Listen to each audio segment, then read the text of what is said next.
தலைவர் கலைஞர் அவர்கள் எப்படி 14 வயதில்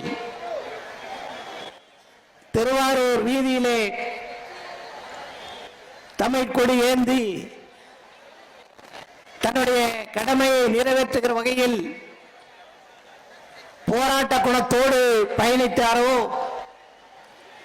அதே போல ஒரு 50 ஆண்டு காலமாக கோபாலபுரத்தில் தொடங்கி தனக்கு இன்பங்களே இல்லை என்கிற நிலையில் தன்னுடைய வாழ்க்கையை அமைத்து இந்த நாட்டில் கால் பதிக்காத இடமில்லை, எந்த பகுதிக்கும் நான் செல்லாத இடமில்லை என்று தமிழ்நாடெல்லாம் சுற்றி வந்து இன்றைய தினம் தமிழ்நாட்டுடைய முதலமைச்சராக பொறுப்பேற்றிருக்கிறார். அது மட்டுமல்ல பெரியோர்களே, யாருடைய காலிலும் விழுந்து அவர் இந்த பொறுப்புக்கு வரவில்லை. உங்களால் தேர்ந்தெடுக்கப்பட்டு முத்துவேல் கருணாநிதி ஸ்டாலின் என்று பெருமையோடு அந்த பொறுப்பை ஏற்றிருக்கிறார். அவர் காலை தொடவும் இல்லை, எவருடைய காலை வாரவும் இல்லை. உழைத்தால் உழைப்பு என்கிற அந்த உழைப்புக்கு சொந்தக்காரராக தன்னுடைய கடமையை நிறைவு செய்து இந்த நாட்டுடைய முதலமைச்சராக பொறுப்பேற்றிருக்கிறார். 1976ஆம் ஆண்டு திருமணமாகி 5 மாதத்தில் ஓராண்டு காலம் மிசா கொட்டடியில்,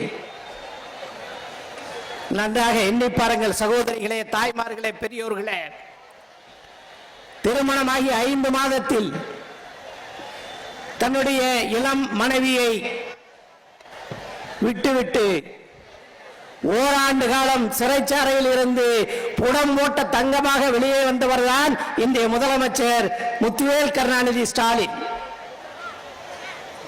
ஆனால் இன்றைய அரசியல்வாதிகள் யாருக்காவது இந்த தகுதி இருக்கிறதா என்றால் இல்லை.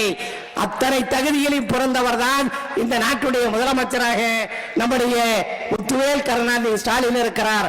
அந்த காரணத்தால் தான் இந்த நாட்டில் இருக்கிற அத்தனை பேரும் நீங்கள் தான் இந்த இனத்தை காப்பாற்றுகிற தலைவர், நீங்கள் தான் இந்த மொழியை காப்பாற்றுகிற தலைவர், நீங்கள் தான் தமிழ் மக்களை காப்பாற்றுகிற தலைவர் என்று நாளெல்லாம் வந்து கொண்டிருக்கிறார்கள். நேற்றைய தினம் இந்த நாட்டுடைய முதலமைச்சராக இருந்த மரியாதைக்குரிய சகோதரர் அவர்கள் இந்த இயக்கத்தில் இணைந்திருக்கிறார். அன்பிற்குரிய பெரியோர்களே, நான் கூட 2 தினங்களுக்கு முன்பாக குறிப்பிட்டு சொன்னேன், திருச்சியிலே கூட சொன்னேன், எடப்பாடி அவர்கள் விரைவில் வருவதற்கான வாய்ப்புகளும் இருக்கிறது.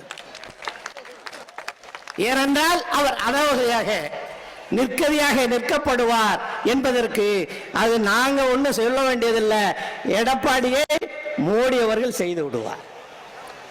அம்போன்னு விட்டுருவார், அம்போன்னு விட்டு நம்மிடத்திலே அனுப்பி வைத்து விடுவார் என்று நான் இந்த நேரத்தில் உங்களிடத்திலே சொல்லிக்கொள்ள விரும்புகிறேன்.